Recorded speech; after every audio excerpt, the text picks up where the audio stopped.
भारत और अमेरिका के बीच टैरिफ को लेकर उपजे तनाव के बीच प्रधानमंत्री नरेंद्र मोदी विदेश दौरे पर हैं। जापान की सफल यात्रा के बाद चीन के तियानजिन पहुंच गए हैं पीएम मोदी। यहां आज राष्ट्रपति शी जिनपिंग से एक अहम मुलाकात होगी। इस बैठक पर पूरी दुनिया की नजरें टिक गई हैं। पीएम मोदी 7 साल के बाद चीन के दौरे पर पहुंचे हैं। वो चीनी राष्ट्राध्यक्ष शी जिनपिंग के साथ दोनों देशों के द्विपक्षीय मुद्दों पर चर्चा करेंगे। इसके साथ ही पीएम मोदी शंघाई सहयोग संगठन यानी एससीओ के शिखर सम्मेलन, जो कि 31 अगस्त और 1 सितंबर को प्रस्तावित है, इसमें हिस्सा लेंगे। पीएम मोदी की चीन यात्रा से दो महाशक्तियों के रिश्तों में एक नया अध्याय शुरू होने की उम्मीद जग गई है। ये बैठकें इसलिए अहम है क्योंकि ट्रंप की टैरिफ नीति से वैश्विक व्यापार में उपजे तनाव के बीच भारत और चीन द्विपक्षीय संबंधों को मजबूत करने पर सहमत हैं। दोनों ही नेता भारत चीन आर्थिक संबंधों का जायजा लेंगे। साथ ही पूर्वी लद्दाख में सीमा विवाद के बाद रिश्तों में आई तल्खी को दूर करने के उपायों पर विचार विमर्श होने की भी संभावना है। सम्मेलन से इतर पीएम मोदी पुतिन और कई वैश्विक नेताओं से भी वार्ता करेंगे। चीन के तियानजिन में एससीओ समिट आज से ही शुरू है।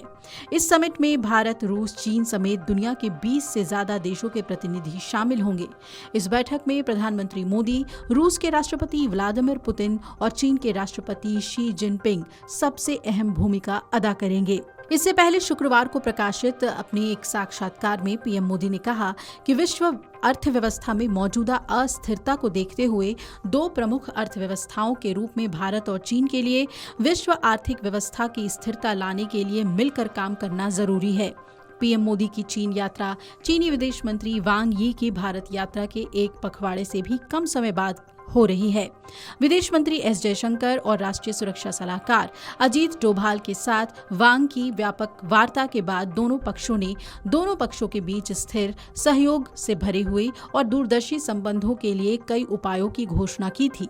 पिछले कुछ महीने में भारत और चीन ने अपने संबंधों को फिर से स्थापित करने के लिए कई कदम भी उठाए हैं, जो जून 2020 में गलवान घाटी में भारतीय और चीनी सैनिकों के बीच हुई घातक झड़पों के बाद गंभीर तनाव में आ गए थे।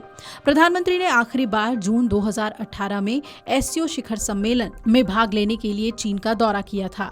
चीनी राष्ट्रपति शी जिनपिंग ने अक्टूबर 2019 में दूसरे अनौपचारिक शिखर सम्मेलन के लिए भारत का दौरा किया था।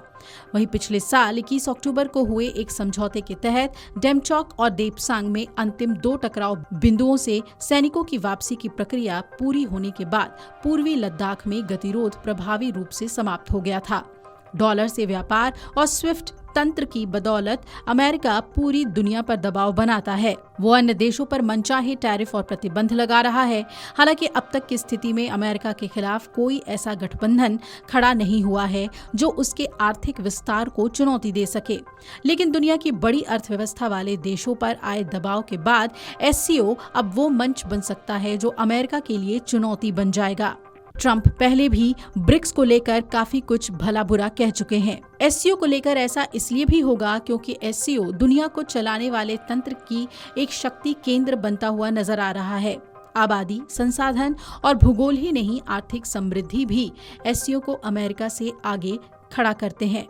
रूस और भारत तो एक साथ खड़े ही हैं। अब देखना है अमेरिका के खिलाफ चीन भारत का कितना साथ देता है, क्योंकि अमेरिका ने भारत की तरह चीन पर टैरिफ नहीं लगाया है। Video desk amarujala.com। अगर आप ये वीडियो YouTube पर देख रहे हैं तो हमारे चैनल को सब्सक्राइब कर बेल आइकन दबाएं और Facebook पर देख रहे हैं तो हमारे पेज को लाइक करें।